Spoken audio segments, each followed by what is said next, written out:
Salut à tous, c'est Florian d'IT Connect. Aujourd'hui, je vais vous parler du protocole HTTP, puisqu'il me semble indispensable de vous en parler dans une vidéo dédiée avant de vous parler par la suite dans une prochaine vidéo du protocole HTTPS.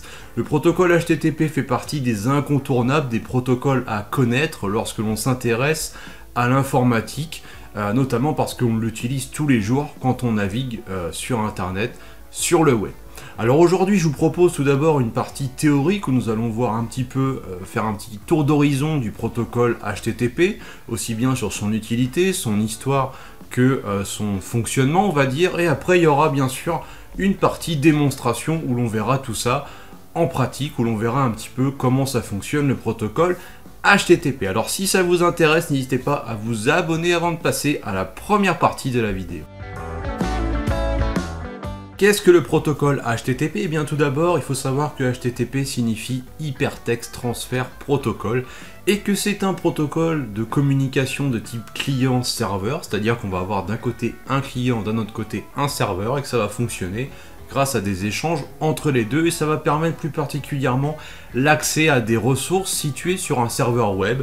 Donc on imagine un client qui a besoin de récupérer une page web, qui a besoin de récupérer une image ou tout simplement un fichier quelconque qui est hébergé sur un serveur web.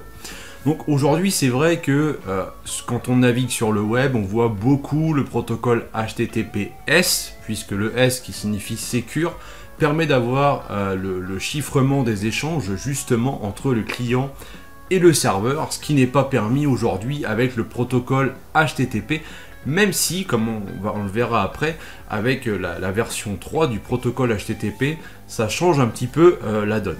Le protocole HTTP, pour fonctionner, nécessite bien sûr d'avoir un serveur web, donc un serveur Apache 2, Nginx, 2IS, etc. Et d'un autre côté, un client HTTP qui va faire une requête à ce serveur. Donc le meilleur exemple de client HTTP, eh bien, c'est le navigateur que l'on utilise tous les jours, que ce soit Firefox, Google Chrome, Brave ou encore Microsoft Edge.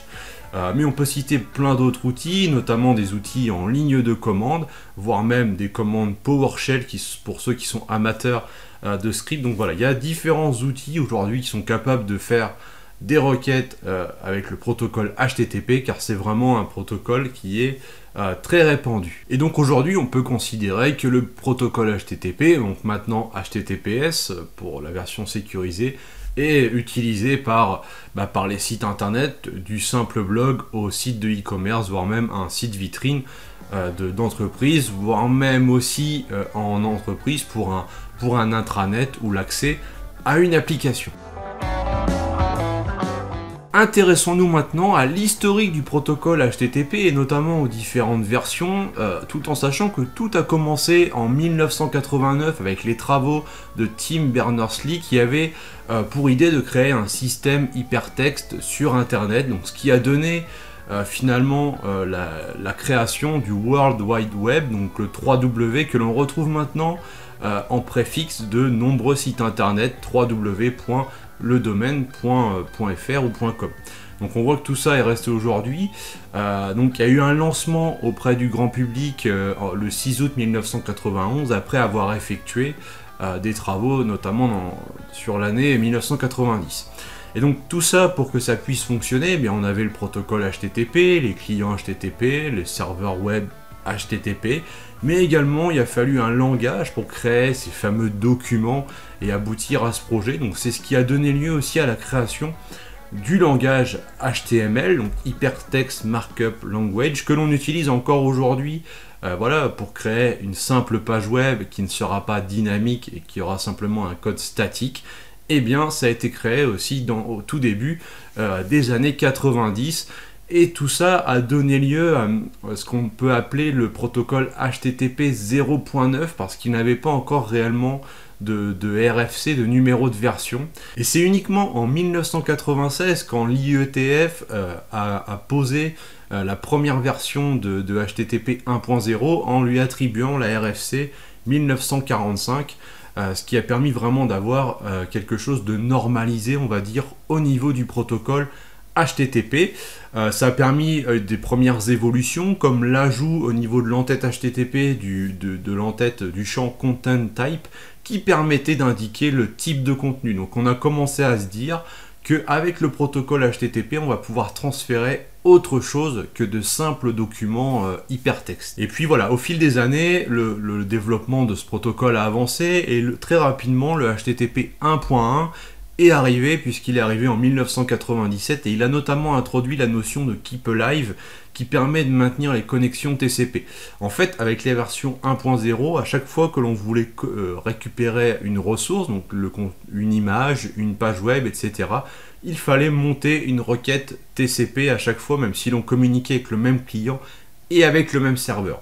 Grâce à la notion de Keep Alive, eh bien en fait, ça a permis d'établir de faire en sorte que l'on établisse une requête entre le client et le serveur, et que grâce à cette connexion qui a été montée, la connexion TCP, on puisse ensuite récupérer différentes ressources, ce qui est très intéressant en termes de performance, mais aussi d'économie de ressources. C'est également cette version qui a introduit la notion de cache, donc pour mettre en cache sur les postes clients certaines informations, tout ça dans le but d'optimiser le trafic, les performances et la taille des requêtes. Et puis après, un peu plus récemment en 2015, on a eu le HTTP 2 qui est sorti, qui est désormais utilisé par une majorité de sites web, et la version HTTP 3 qui est en développement depuis plusieurs années, mais elle a eu sa RFC que tout récemment en 2022, donc la RFC 91.14, c'est pour ça que je l'ai estampillé ici 2022, même si c'est une version qui existe déjà depuis plusieurs années et qui est notamment issue un petit peu des travaux de Google qui ont été commencés en 2012. Quand on parle de HTTP 3, en fait, on parle de HTTP over QUIC. Et QUIC, c'est quoi? Eh bien, c'est un nouveau protocole de transport, donc qui est en développement depuis plusieurs années, et qui est une alternative du coup à UDP et TCP. On peut même dire que c'est une version améliorée de UDP en quelque sorte, qui présente de nombreux avantages, notamment le chiffrement natif. Donc, c'est-à-dire que quand on qu'on utilise HTTP avec le protocole de transport QUIC, eh bien, les requêtes sont chiffrées nativement. On ne peut pas utiliser QUIC sans chiffrement, donc ce qui vient aussi combler l'une des lacunes du protocole HTTP, ce qui pourra s'avérer intéressant dans les années à venir, notamment en comparaison du protocole HTTPS. Donc ça fait partie, voilà, des choses, des évolutions à venir, de ce qu'il va falloir suivre par la suite, et je vais sûrement vous proposer justement un focus sur le protocole QUIC dans une prochaine vidéo. Tout ça avec l'objectif d'avoir un web toujours plus rapide, toujours plus efficace, sans pour autant négliger la partie sécurité, ce qui n'est aujourd'hui plus concevable en fait. Donc voilà un petit récapitulatif avec les numéros de version, les dates et tout ça. J'ai détaillé aussi un petit peu plus tout ça sur l'article disponible sur IT Connect. Quel est le port utilisé par le protocole HTTP? Eh bien, le port 80 est utilisé par le protocole HTTP. C'est pour ça que quand on installe un serveur web, donc Apache 2, Nginx 2IS, eh bien, quand il va être joignable par défaut avec le protocole HTTP, eh bien, ce sera sur le port 80. Même si on peut modifier ça, c'est vraiment celui-là qui est utilisé nativement. C'est pour ça que si on accède à un site en mettant http l'adresse, le navigateur sait automatiquement qu'il va devoir contacter le serveur correspondant à cette adresse sur le port 80 puisque c'est le port par défaut. Par contre, si on a besoin d'utiliser un port différent, par exemple le port 8080, ce qui permet des fois de masquer une interface plutôt que de la rendre accessible sur le port par défaut, eh bien ce n'est pas un problème. À la fin de l'adresse, on va venir préciser 2 points avec le numéro de port pour lui montrer que ce n'est pas le port par défaut, mais que c'est un port spécifique que l'on veut utiliser. Voilà, donc c'est vraiment ce qu'il faut savoir au niveau du numéro de port. Et puis pour information, le protocole HTTPS, quant à lui, travaille sur le port 443 par défaut, mais là encore, il est possible de le modifier. On va maintenant commencer à s'intéresser un petit peu plus dans le détail au fonctionnement du protocole HTTP avec les notions de requête HTTP et de réponse HTTP.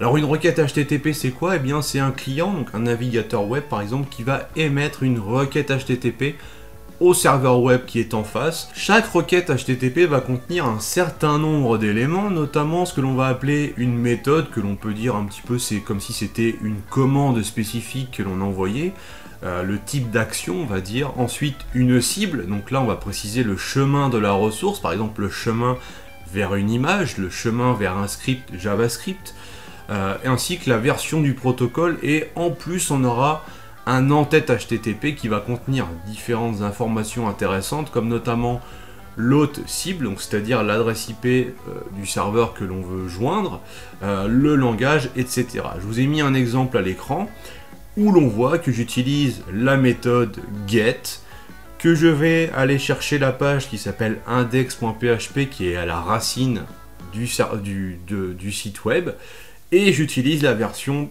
HTTP 1.1 du protocole. Au niveau de l'hôte, on voit que c'est sur le site www.itconnect.fr, on aurait pu avoir autre chose, voire même une IP en fonction de ce que l'on interroge. On a le langage et le type de connexion, donc qui est en keep alive, donc pour maintenir la connexion comme je l'évoquais précédemment. Au niveau du protocole HTTP, il y a plusieurs méthodes qu'il faut connaître, il y en a plein, mais il y en a à mon sens au moins 3 qu'il est important de connaître, voilà, pour savoir à minima comment fonctionnent ces requêtes. Donc les incontournables, c'est les méthodes get, post et head. Lorsque l'on va demander une image, par exemple, sur un site, on va pouvoir faire une méthode get, ou lorsqu'on va charger une page. Donc on aura comme ça dans l'URL, eh bien, un slash tutoriel.php, le nom de la page, point d'interrogation pour préciser un paramètre. Là, c'est le paramètre qui s'appelle numéro et qui est égal à 1.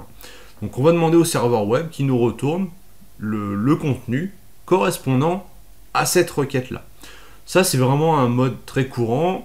Et quand on utilise la méthode get, bien en fait dans la barre d'adresse du navigateur, on visualise le contenu de cette requête. Alors comme je le disais, avec la méthode get, les informations, les paramètres sont directement visibles dans la barre d'adresse du navigateur.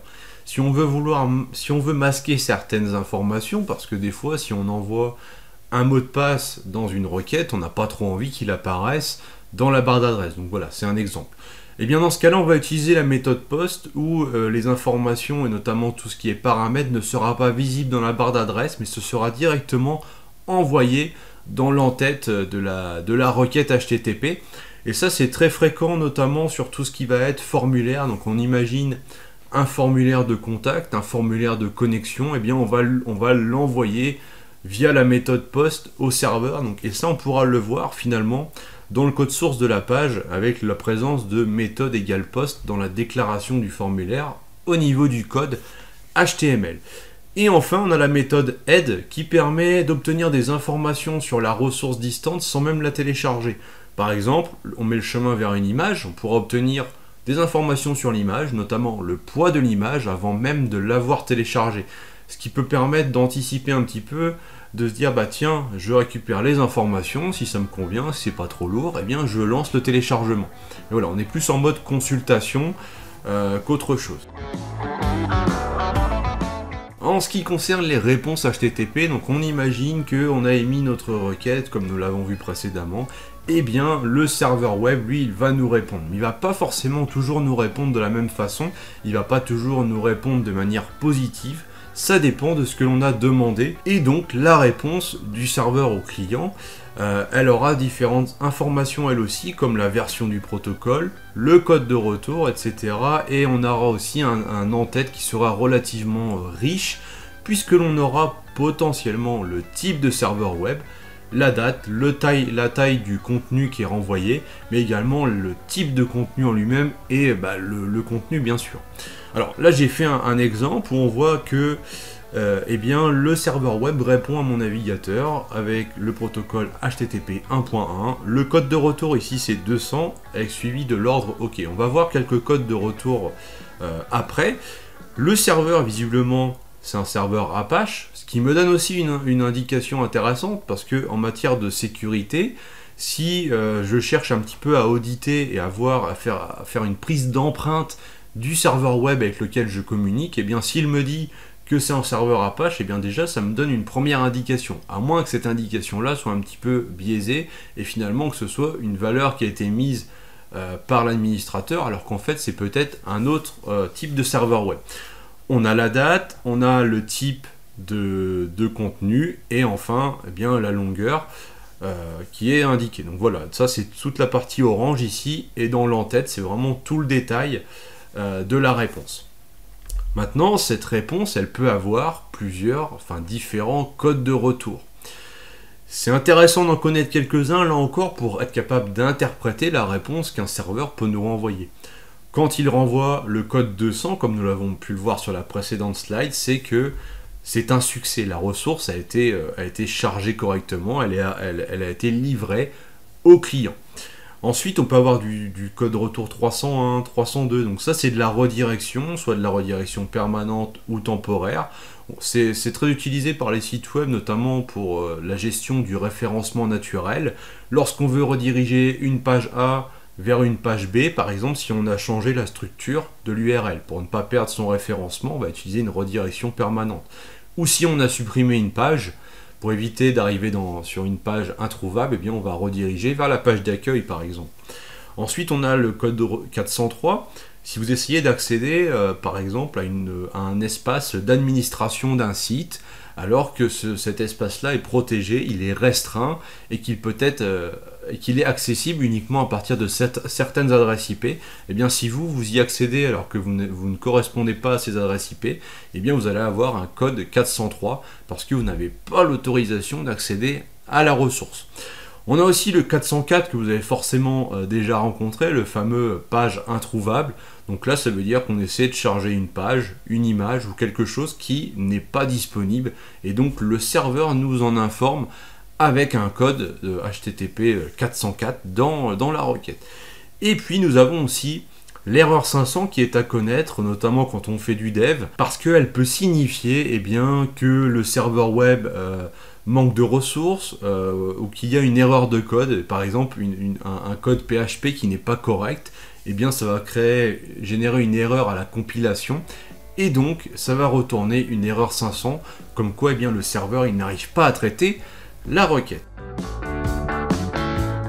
Nous allons passer maintenant à la mise en pratique où l'on va commencer par mettre en place un serveur Apache 2 donc sur une machine Debian 11, vraiment quelque chose de très basique que l'on va pouvoir ensuite interroger avec un navigateur mais aussi avec différents outils, notamment curl qui est vraiment un outil très pratique en ligne de commande pour voir un petit peu ce qui se passe au niveau du contenu des entêtes HTTP notamment. Et puis on finira par une analyse des flux HTTP avec Wireshark pour voir ce qui se passe au niveau des flux réseau. Alors, je me suis connecté sur une machine donc Debian 11. Je vais commencer par mettre à jour le cache des paquets dans l'optique de venir installer eh bien, le paquet Apache 2. Donc sudo apt-get install Apache 2.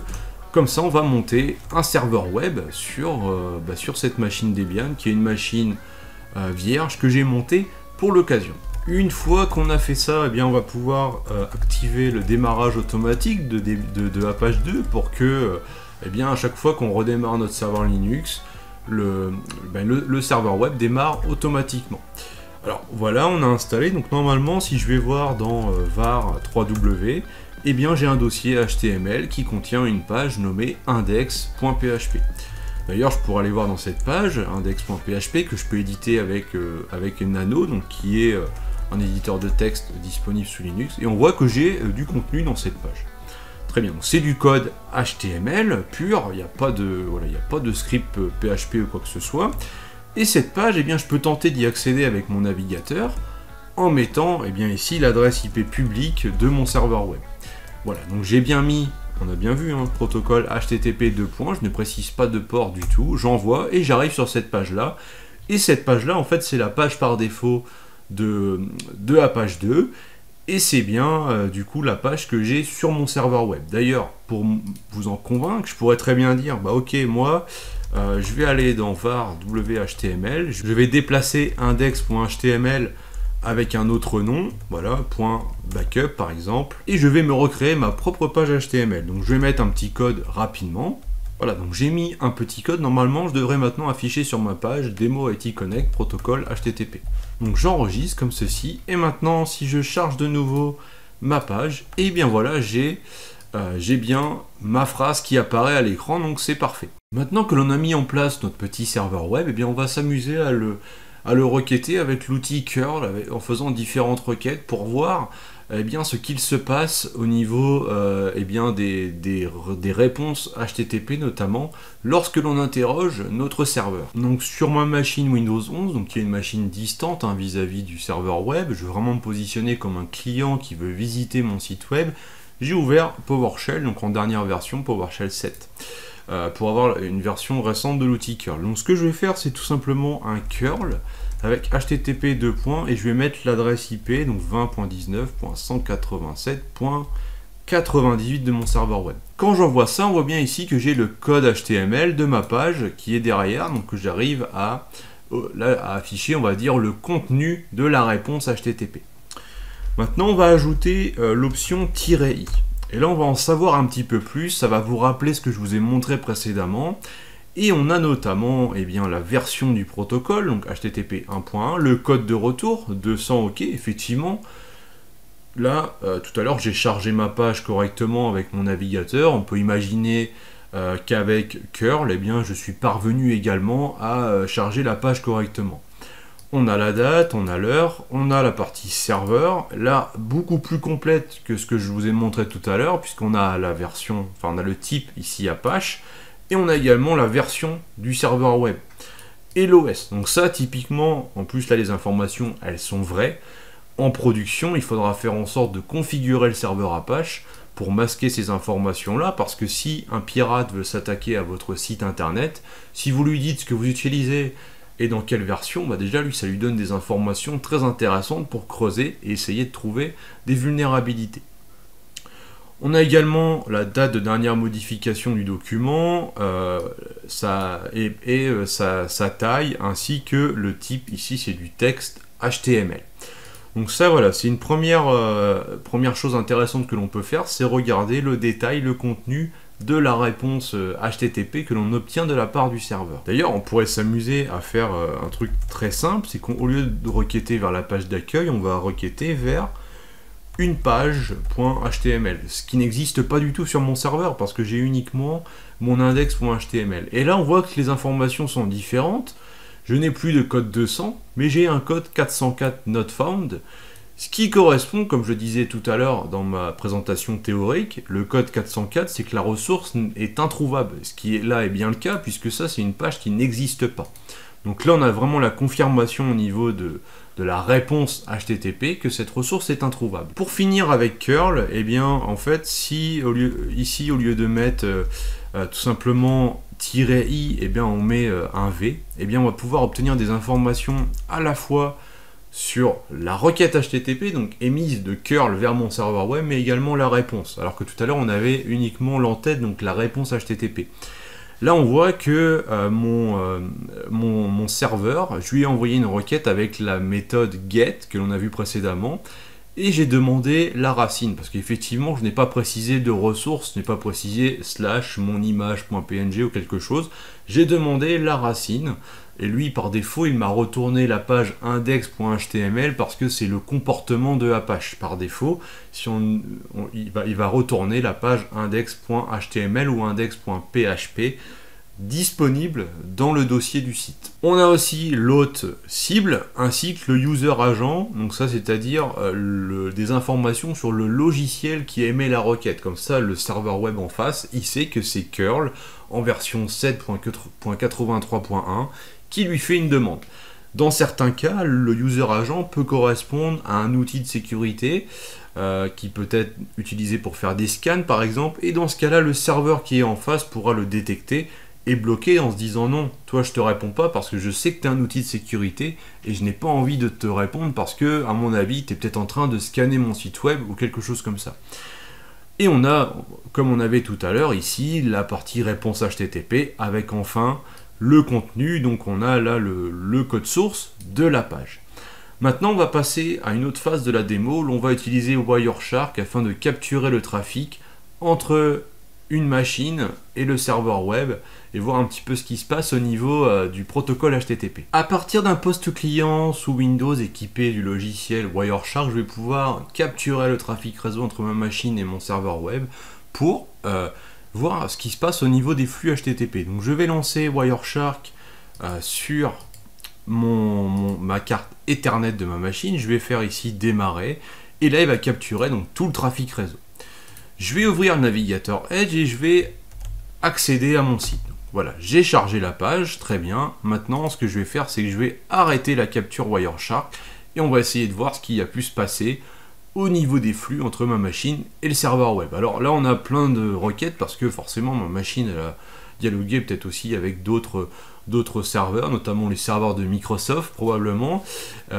Et donc, nous, on va essayer d'affiner ça pour pouvoir voir uniquement ce qui nous intéresse. Donc, ce qu'on va faire ici, on va faire un ip.addr égal, et on va préciser bien l'adresse IP du serveur web, donc comme ceci.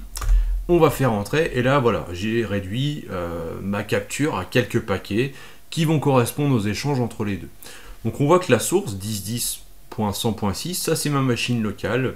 J'ai fait une demande à mon serveur web, et donc tout d'abord ça a commencé par la négociation d'une connexion HTTP, et une fois que la connexion HTTP elle a été mise en place, eh bien on peut commencer à récupérer, à transférer des données.